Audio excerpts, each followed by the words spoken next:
রান্নাঘর থেকে প্রত্যেককে শুভকামনা জানিয়ে আজকের পর্ব শুরু করছি। এখন বর্ষাকালে বর্ষার যে কচু শাক উঠেছে, কচু শাকগুলো খুবই টাটকা ফ্রেশ। অন্য সময়ে অন্য মরশুমে এত ফ্রেশ টাটকা কচু শাক পাওয়া যায় না। আজকে আমি এইরকমই কচু শাক দিয়ে একটি নিরামিষ রান্নার রেসিপি নিয়ে এসেছি। দেখতে থাকুন কী করে করেছি। আমি কচুর শাকগুলো প্রথমে ছোট ছোট করে কেটে এরকম করে সিদ্ধ করে নিচ্ছি, আঁশ ছাড়িয়ে। খুব ভালো করে এটাকে সেদ্ধ করে নেব, কষটাকে বের করে নেব সেদ্ধ করে। জল দিয়ে আমি সেদ্ধ করে নিচ্ছি।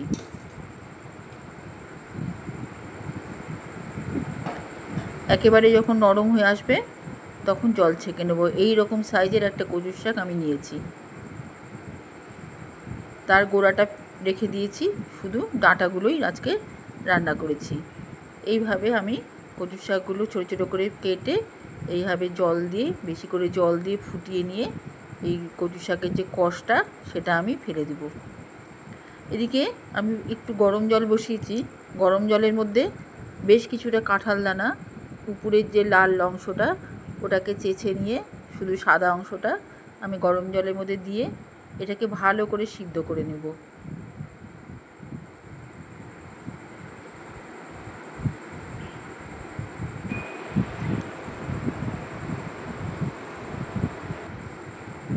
এইভাবে কাঁঠাল দানাটা যখন ফুটবে তখন একটু দেখে নেব সিদ্ধ হয়েছে কি না।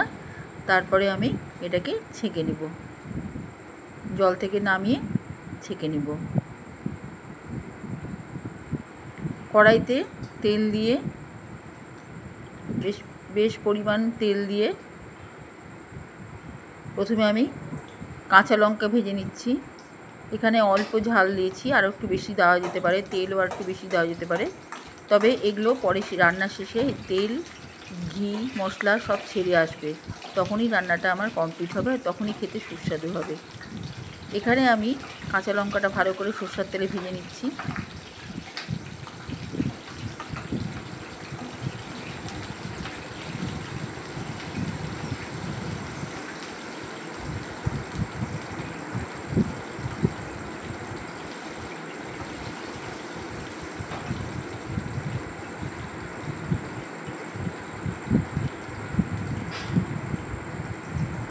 ভাজা হয়ে গেলে আমি তুলে নেব লঙ্কাটা, তার সাথে একটুখানি তেল তুলে নেব।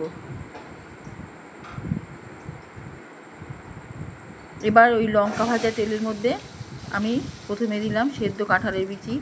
এটা হালকা করে একটু সাঁতলে নেব।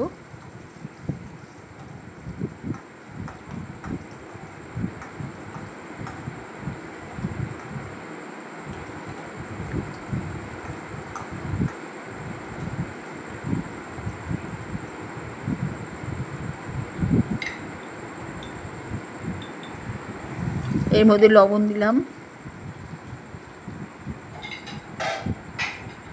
দিয়ে আর একটু হালকা করে ভেজে নিচ্ছি, নিয়ে আমি তুলে রাখছি।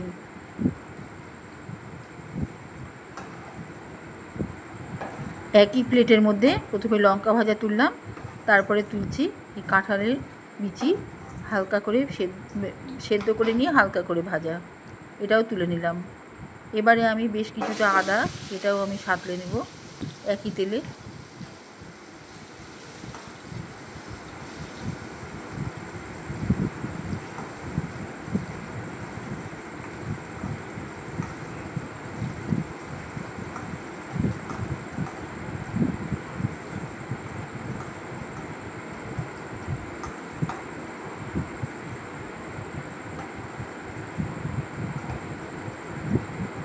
সামান্য একটু তেল শুদ্ধ তুলে রাখলাম, আদা ভাজা তেল, এটা আমার পরে কাজে লাগবে।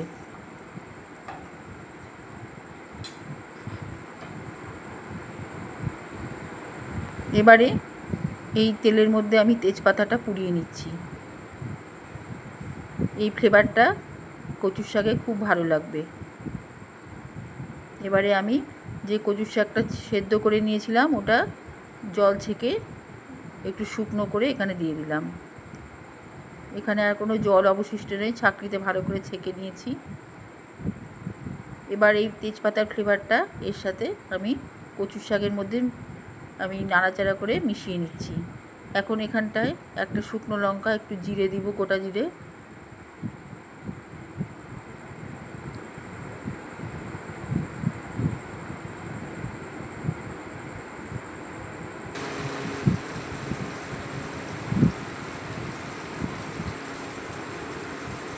সামান্য একটু গোটা জিরে দিয়ে দিলাম।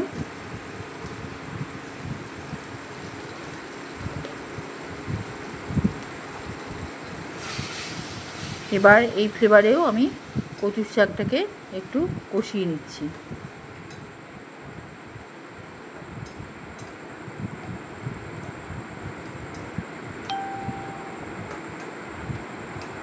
এগুলো চাষ করা কচু, খুব একটা গলা ধরে না, খুব একটা বললে না, একদমই গলা ধরে না। আর আমি যেভাবে এটাকে রস টানিয়ে করেছি, এতে আরও বেশি গলা ধরবে না। যদিও আমি এর মধ্যে কোনো টক জাতীয় জিনিস ব্যবহার করিনি, কিন্তু এতে তার জন্য কোনো অসুবিধে হয়নি।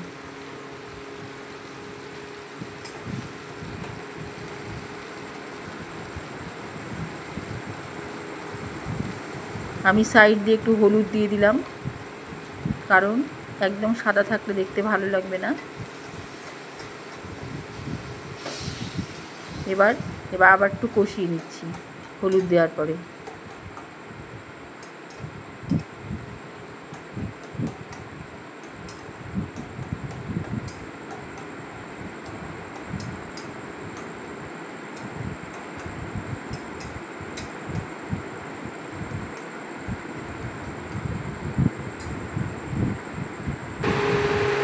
এখানে সামান্য একটু পোস্ত, 2 চামচা মতো পোস্ত আমি এটা বেটে নিব পরে, আর গরম মশলাটাও আমি বেটে নিব। কচু শাক কষানো হয়ে গেলে আমি এক সাইডে করে রাখলাম, কড়াইয়ের এক সাইডে করে রেখেছি।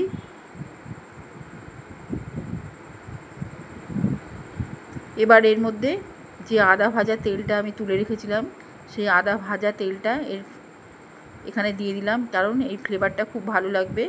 এবার এই তেলটার মধ্যে আমি লবণ দিয়ে দিলাম, লবণ দিয়ে একটু নাড়াচাড়া করে নিচ্ছি।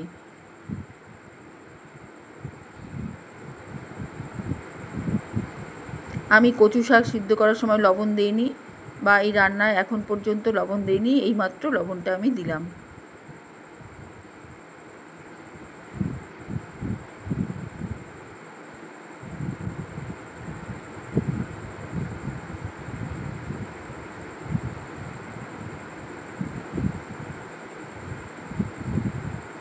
যেহেতু আমি এখানটায় তেলটা কম দিয়েছি, ওই জন্য আমি এখানটা একটু বেশি করে ঘি, পর্যাপ্ত মতো 1 চামচা ভর্তি ঘি দিয়ে দিলাম।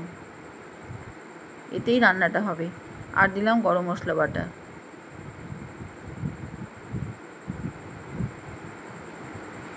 এবারে সব দিয়ে কষিয়ে নিচ্ছি, সব শুদ্ধ ঘি গরম মশলা কষিয়ে নিচ্ছি।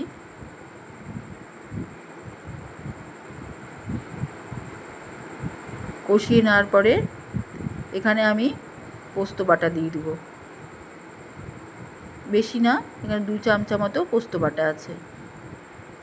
যেহেতু এটায় কোনো রকম রসুন, পেঁয়াজ বা মাছ টাছ পড়ছে না, মাছের মাথা বা অন্য কিছু পড়ছে না, ওকে সুস্বাদু করা এইভাবে দুর্দান্ত খেতে হয়, খুব ভাল লাগে খেতে। একদম অন্যরকম ইউনিক একটা রেসিপি, অন্যরকম স্বাদের। এবারে পোস্তটাকে ঘি গরম মশলার মধ্যে আমি কষিয়ে নিলাম। কষিয়ে নেওয়ার পর আমি যে কাঁঠাল দানা সেদ্ধ করে সাঁতলে নিয়েছিলাম, আদা সাঁতলে নিয়েছিলাম, কাঁচা লঙ্কা ভেজে নিয়েছিলাম, এই দিয়ে একটা পেস্ট বানিয়ে নিয়েছি বেটে শিলে, সেই পেস্টটা এখানে দিয়ে দিলাম। এর যে স্বাদ, এটা অসাধারণ একটা স্বাদ। এবারে সম্পূর্ণ শাকটার সাথে এটা আমি হালকা হাতে মিশিয়ে নেব।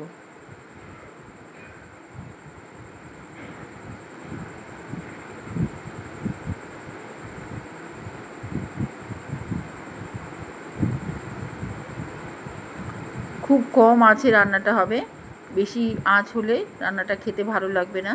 কারণ এটা যত বেশি রান্না হবে, তত বেশি কচু থেকে ঘি, তারপরে গরম মশলা, সব মশলাগুলোর থেকে যে রসটা ছাড়বে, এই রসটা যত ছাড়বে তত এটা খেতে ভাল লাগবে।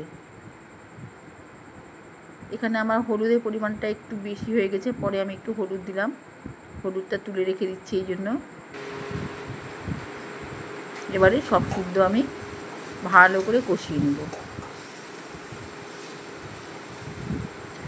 আমি প্রথমে আমি যখন ঘি যখন এতে দেই, তার আগে প্রথমেই আমি চিনি দিয়েছিলাম।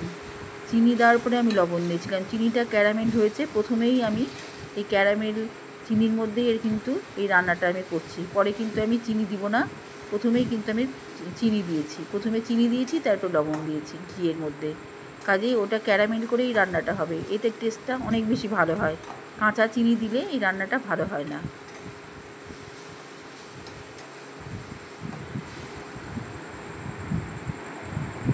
এইভাবেই সব দিয়ে হালকা আঁচে কষিয়ে নিব। একটু ফ্লেভারের জন্য জিরের গুঁড়ো দিয়ে দিলাম।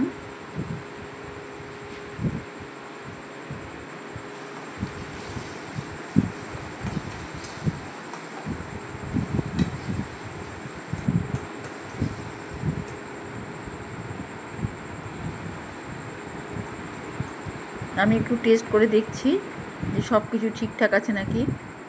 এখন দিচ্ছি বাদাম ভাজা। এটা কেনা বাদাম ভাজা আমি একটু দিয়ে দিলাম, অল্প কটা দিয়ে দিলাম এর মধ্যে। এই বাদাম ভাজার সাথেও লবণ থাকে, একটু সামান্য ওই লবণ শুদ্ধ বাদাম ভাজাটা দিয়ে দিলাম। এইভাবেই আমি সব শুদ্ধ কষিয়ে নিচ্ছি। শাকটা তখনই কমপ্লিট হবে রান্না যখন শাক থেকে ঘি ছেড়ে আসবে। দারুণ লাগে খেতে এই শাকটা।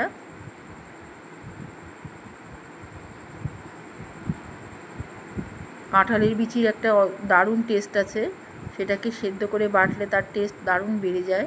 এদিকে ঘি, এদিকে পোস্ত বাটা, সব ভালো ভালো উপকরণগুলো দিয়েই রান্নাটা হয়েছে। কাজে রান্নাটা খুব ভালো খেতে হয়।